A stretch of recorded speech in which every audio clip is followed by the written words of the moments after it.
I'm going to explain how to read the DC Metro map to help you out when you come visit.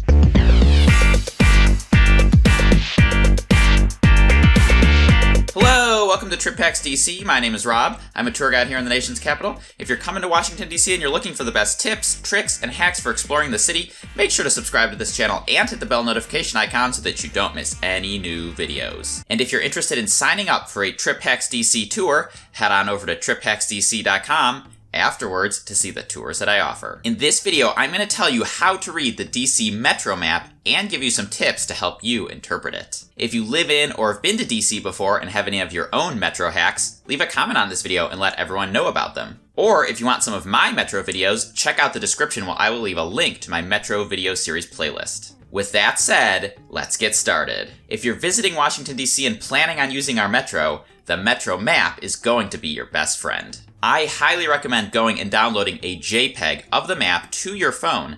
That way you'll have access to it even if you have a low signal or are offline. Make sure to check out the video description for a download link. Metro consists of 6 color-coded lines. Some stations are served by multiple lines, while others are served by just one. For example, if you want to travel to the McPherson Square station, you can get there on any of 3 lines, the orange, blue, or silver. But if you want to go to the Arlington Cemetery station, you only have one choice, the blue line. And depending on exactly where you're trying to go, you might need to ride 2 lines and transfer between them. Transfer stations on the Metro map are marked by a little bullseye. There are officially 8 transfer stations. For example, if you wanted to get from Eastern Market, over near the Capitol, to the zoo, you would need to ride the orange, blue, or silver line to Metro Center, then transfer to the red line and continue to take that up to the zoo. One thing that a lot of people, including locals, don't know about the Metro map is that the line that is actually on top on the map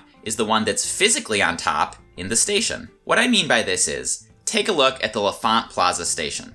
The green and yellow lines are on top of the orange, blue, and silver lines. That means if you want to transfer from green to blue, you get off the green line upstairs and go down the escalator to get to the blue line. On the flip side, at the Gallery Place station, the green and yellow lines are downstairs and the red line is upstairs. In addition to the 6 lines, the Metro map also has a lot of reference points to things like big roads and rivers. Here is where you find the Potomac River and the Anacostia River. You can see the reference point for the Lincoln Memorial, the Washington Monument, and the Capitol Building. This line here is actually the boundary of the District of Columbia. And then this roundish one over here is the Beltway, a big freeway that runs in a loop around the suburbs. One of the other very important things to know about the Metro map is that it is not drawn to scale. This makes it nice and clean and easy to read, but can also lead to situations where things are closer together than you realize or farther apart than you realize. Let me give you an example. On the Silver Line, it looks like all of the stations from McLean to the very end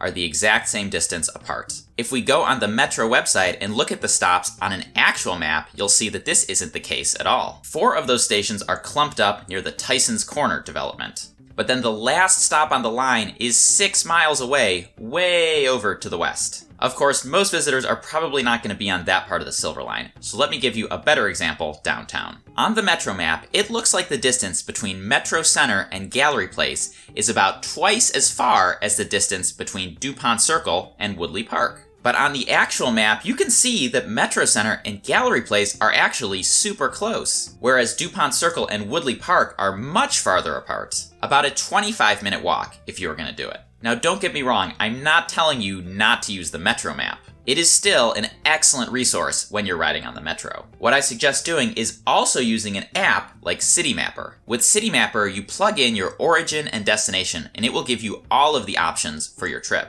Citymapper would tell you, for example, that if you wanted to go from Gallery Place to Metro Center, walking is going to be the best option. And to get from DuPont Circle to Woodley Park, Metro's the best option. That way, using the app, you don't have to feel like you need to figure any of this out on your own. And that's it! Thank you for watching this video. If you found it helpful, you can subscribe to the channel by clicking on the Trip Hacks DC logo, which is popping up right now at the bottom of the screen. And if you're coming to DC and want to sign up for a Trip Hacks DC tour, you can click on the Capitol Dome on the left side of my head. That'll send you over to triphacksdc.com, where you can see all of the tours that I offer. Enjoy your trip!